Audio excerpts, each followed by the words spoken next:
place a floor and cone, edit through them, then build a wall and edit through that. All right, so it's 3 edits in what seems like one swift move. Pretty mind-blowing stuff, man. What's going on, guys? This is your motivation guy. I'm back, the one and only Keith Allen, man, the guy who's rooting for you guys, the one that is cheering for you, the one who is your #1 fan. Hey, don't forget, man, I'm here for you guys. I support you guys, and I believe in you guys. So keep going, never give up, never surrender. So in today's video, all right, I'm gonna be going over 3 editing techniques that are guaranteed to help you win more fights. Now, in case you've been living under a rock, triple edits are where you ramp up, place a floor and cone, edit through them, then build a wall and edit through that. All right, so it's 3 edits in what seems like one swift move. Pretty mind-blowing stuff, man. The first time you see it, it is so dope, but its purpose is to ensure you always have a forward path that can't be blocked off by enemies. And you might find it useful for high ground retakes, ramping out of a box that's being pressured, and really any time during a build battle to prevent any potential blocks from occurring, all right? So before we start, everything we're going to go over can be practiced on a regular creative island. But for the sake of convenience and some handy features that are going to improve your editing speed, we're going to get into that later. I suggest you use Crank Simulator by Immature Gamer. Okay, my friends, let's learn triple edits. I don't know about you, but I'm ready to do this. Here we go. First, we need to start with the fundamentals. So step 1 is to begin with floor edit drills, all right? Ramp up, attach a floor above you, and edit through it. All right, that's pretty basic stuff. As for how you edit the floor, you can choose between a 1 or 2 tile edit, both having their own advantages. Okay, so for single tile, let's break it down. You don't have to move your crosshair at all, which can speed things up. But with 2 tiles, all right, well now you're clearing up more of the floor from your screen, which can prevent you mistakenly selecting the wrong piece. Doing a single tile might feel more comfortable, especially on a controller, but for the more consistent triple edits possible, you should practice the 2 tile edit. Train on both left and right sides, and once you feel that you can perform them without skipping a beat, you can move on. Now, real quick, every season that goes by, the competitive scene just gets better and better. So what we did is assemble a group of professional coaches catered to help you guys improve your mechanical skill drastically, all right? They're going to teach you discipline and the fundamentals needed to take your game to the next level. So go visit ProGuides.com as soon as you can today. All right, so for the next step, we're going to be working on double edits. Again, you're going to repeat ramping up and placing a floor, but this time, follow up with a pyramid and edit through both pieces. So check it out. For the pyramid, you can select 1 or 2 tiles. Again, there's really no real benefit to the 2 tile edit here, but in the end, you can choose which one you prefer. Now, a lot of people still struggle with double edits, and the main reasons are, either their timing is off or because they switched to builds too early. In both cases, if you feel like you're continually getting stuck, do yourself a favor and just take it slow, all right? Seriously, practicing at walking speed. Crouch if you have to, or if you're on the Crank Simulator, just turn on the half speed button. That's gonna give you time to focus on the order you're pressing your binds. Heck, you even say them out loud as you hit them. I find that to be a massive help ingraining patterns into my head. So, when it comes to learning building techniques, that's really the most crucial aspect, memorizing the patterns. But once you feel like you've gotten double edits down at a slow pace, then that's when you can go back to normal. At a normal speed, being able to just double edit for every ramp you should place should be your goal. So like a non-stop ramp floor cone edit, ramp floor cone edit. Yes, it's tricky, but it's vital for mastering double and triple edits. So spend some time on it, guys, and when you're ready, you can move on. All right, so for the next step, my friends, did I tell you that I believe in you guys? I really do, so keep going. All right, we're gonna train the wall portion of the triple edit. Ramp up, and when you're about 1/3 of the way up your ramp, place a wall that blocks your path off. Then edit either one of the bottom corners open to go through. One huge tip for quickly performing these is to practice your crosshair placement. As you go to place the wall, you want your crosshair to already be in the spot required to start the edit. That way, it's going to be very little wasted time and your edits can be as speedy as possible.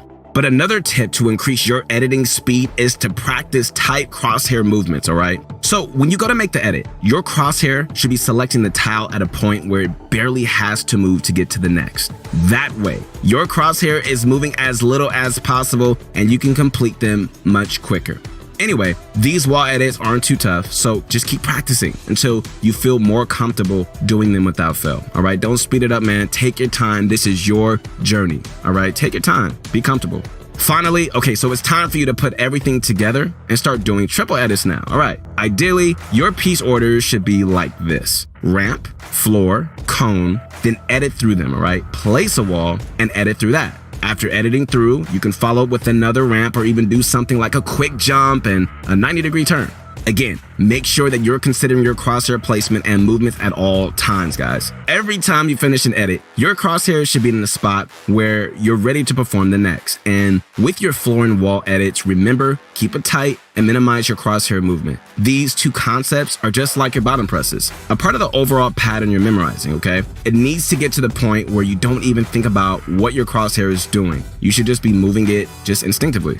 Getting to that point is tough, especially at normal speed. So just like with the double edits, don't be afraid to take it slow. Turn on the half speed modifier and just practice with that until you feel like you've gotten the full pattern memorized, okay? Then when you go back to normal, you feel prepared.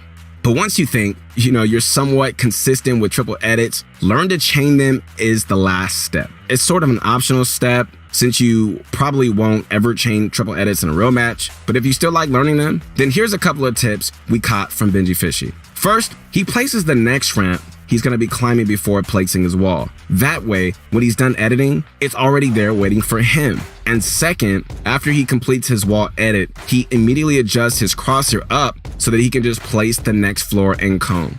Benji's editing skill is so insane, bro. You might even be wondering like how he got to that level. Well, his low ping definitely helps, that's for sure. But a majority of it is really practice. He puts in the time and he really isn't afraid to push himself. And that's what you should be doing, guys. Practice, practice, and more practice, and don't be scared to push yourself. Go for it, man.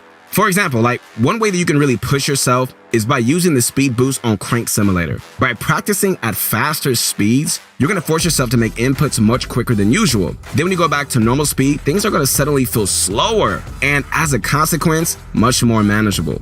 Think of it sort of, as if you were like a soccer player training with ankle weights. It's sort of like kind of like that kind of thing. I've never played soccer, but I wanted to give that example. All right, on a final note, completing your first triple edit might take you 10 minutes, 1 hour, or even longer, right? But don't get discouraged, man. Like every step of the way, just know you're actually improving. That's right, you really are. Even if it might not seem like you are, you are. And if at any point you feel like you're not making progress, take a break. Have some bunch of crunch, you know what I'm saying? Maybe play a game or just get off for the night, whatever. Then come back to it when you're refreshed and ready. I got my bunch of crunch for that. All right, but if you're still having trouble, you can always talk with one of our coaches. They're all Fortnite experts and can really work with you directly to figure out what you're doing wrong and areas you need to improve on. All right, man, so to close out the video, we got a couple more bonus techniques for you. You guys ready? I'm hyped about this. Here we go. The first one doesn't really even have a name, so we'll just call it the ramp flip box in. Okay, so this move is something that we see top W tiers like Metro and, Benji Fishy do all the time. Basically,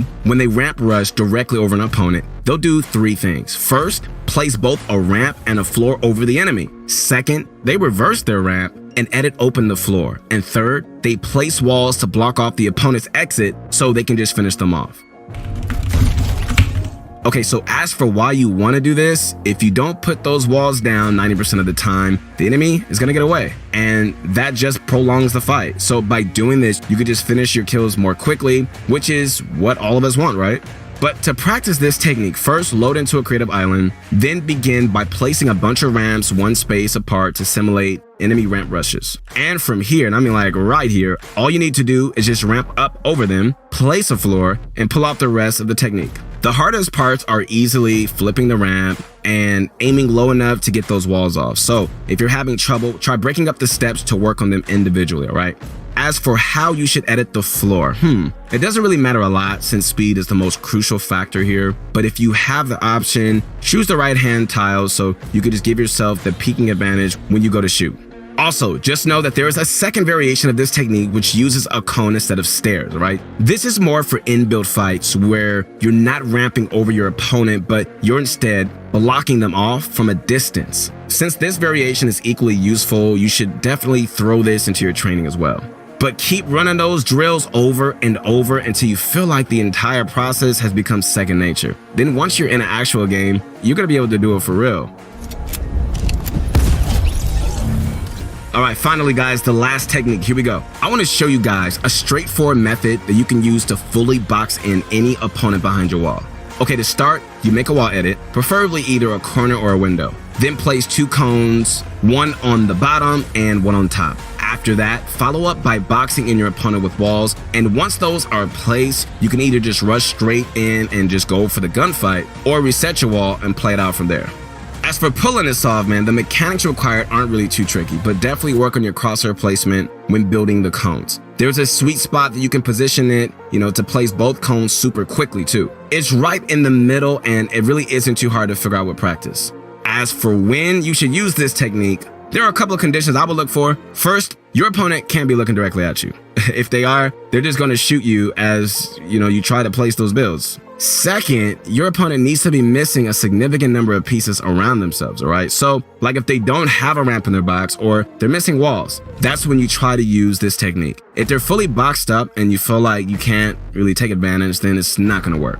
Overall, this technique requires split-second decision-making to really pull off, which makes applying it the most challenging part of it, all right? So just like with everything else, spend time practicing to really get good at it. We're always asked by you guys, especially on my Insta, how to improve your piece control. These drills are definitely one way, but you also have to remind yourself to actually use it in fights, okay? So as you play games or build battles, always try to keep the concept of piece control in mind. Look for missing pieces, okay? Look for edit opportunities, that sort of thing. If you can do this, I assure your piece control abilities are going to improve.